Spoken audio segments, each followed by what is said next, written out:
Hi hello నమస్తే welcome to our YouTube channel జై ప్రజారాజ్యం 2029. మీరు కనుక మన ఛానల్ని ఇంకా సబ్స్క్రైబ్ చేయనట్లయితే దయచేసి వెంటనే సబ్స్క్రైబ్ చేయండి. మేము చేసే వీడియోలన్నీ మీకు వెంటనే నోటిఫికేషన్ వస్తాయి. 1932లో తెలుగులో మొట్టమొదటి టాకీ మూవీ భక్త ప్రహ్లాద విడుదలైనప్పటి నుంచి ఇప్పటి వరకు వేల కొలది సినిమాలు వచ్చాయి. వాటిలో ఫ్లాప్లు, యావరేజ్లు, హిట్, సూపర్ హిట్ సినిమాలు వందల్లో వేలల్లో ఉంటాయి. కానీ ఇండస్ట్రీ హిట్ అని పేర్కొనే చిత్రాలు మాత్రం కొన్నే ఉంటాయి. ఎందుకంటే ఇండస్ట్రీ హిట్ మూవీ రావడం అంటే ఆషామషి కాదు, అన్నిసార్లు రావు. అప్పటి వరకు వచ్చిన అన్ని సినిమాల రికార్డులను అధిగమించి కలెక్షన్స్ లో రన్ లో నెంబర్ 1 గా నిలిచిన చిత్రాన్ని ఇండస్ట్రీ హిట్ మూవీ అంటారు. సినిమాలు రన్ రావడం తగ్గిపోయిన తర్వాత కలెక్షన్లనే ప్రామాణికంగా తీసుకుని ఇండస్ట్రీ హిట్ మూవీని నిర్ణయిస్తున్నారు. ప్రస్తుతం తెలుగులో ఇండస్ట్రీ హిట్ మూవీ RRR. అయితే టాలీవుడ్ లో అత్యధిక ఇండస్ట్రీ హిట్ చిత్రాలు ఇచ్చిన హీరో ఎవరు? నిస్సందేహంగా మెగాస్టార్ చిరంజీవి. ఆయన నటించిన 9 చిత్రాలు అప్పటి వరకు ఉన్న గత రికార్డులన్నింటినీ చెరిపేసి నెంబర్ 1 చిత్రాలుగా నిలిచాయి.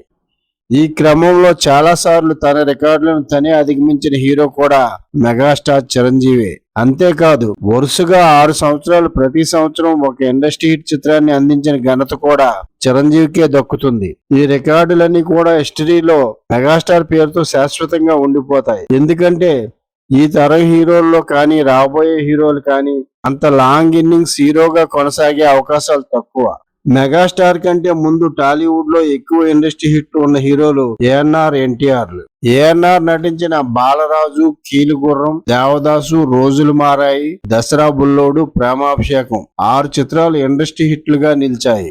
ఎన్టీఆర్ నటించిన పాతాళ భైరవి, లవకుశ, అడవిరాముడు చిత్రాలు ఇండస్ట్రీ హిట్లుగా నిలిచాయి. ఎన్టీఆర్, ఏఎన్ఆర్ ఇద్దరు కలిసి నటించిన మాయాబజార్ ఇండస్ట్రీ హిట్ మూవీ. ఇక మెగాస్టార్ చిరంజీవి నటించిన ఖైదీ, పసివాడి ప్రాణం, యముడికి మొగుడు, కొత్తగా యముడు అమ్మాయికి మొగుడు, జగదేక వీరుడు, అతిలోక సుందరి, గ్యాంగ్ లీడర్, ఘరానా మొగుడు, చూడాలని ఉంది, ఇంద్ర చిత్రాలు ఇండస్ట్రీ హిట్లుగా చరిత్ర సృష్టించాయి. ఒక్క తెలుగులోనే కాదు, భారతీయ చలనచిత్ర చరిత్రలోనే 9 ఇండస్ట్రీ హిట్ చిత్రాలు కలిగిన హీరో లేడు. All India super star Amitabh star గా మారిన తొలి రోజుల్లోనే షోలే చిత్రం సంచలన విజయం సాధించింది. ఆ తర్వాత అమితాబ్ డాన్, నసీబ్, నమక్ హలాల్, దేవార్ వంటి పెద్ద పెద్ద హిట్ చిత్రాల్లో నటించినప్పటికీ అవేవి షోలేని అధిగమించలేకపోవడంతో మరో ఇండస్ట్రీ హిట్ అమితాబ్ కి రాలేదు. మెగాస్టార్ చిరంజీవికి 9 ఇండస్ట్రీ హిట్ చిత్రాలతో పాటు మరికొన్ని చిత్రాలు ఇండస్ట్రీ హిట్ కి చేరువుగా వచ్చినా అధిగమించలేకపోవడంతో ఇండస్ట్రీ హిట్లు కాలేకపోయాయి. రౌడీ అల్లుడు, ముఠామేస్త్రి, ఠాగూర్, శంకర్ దాదా ఎంబీబీఎస్ చిత్రాలు కలెక్షన్ల పరంగా అప్పటికి ఇండస్ట్రీ హిట్లుగా ఉన్న చిత్రాలకు చేరువుగా వచ్చాయి. ఈ వీడియో కనుక మీకు నచ్చినట్లయితే లైక్ చేయండి, షేర్ చేయండి. మన జై ప్రజారాజ్యం 2029 ఛానల్ ని సబ్స్క్రైబ్ చేయండి. Thank you one and all.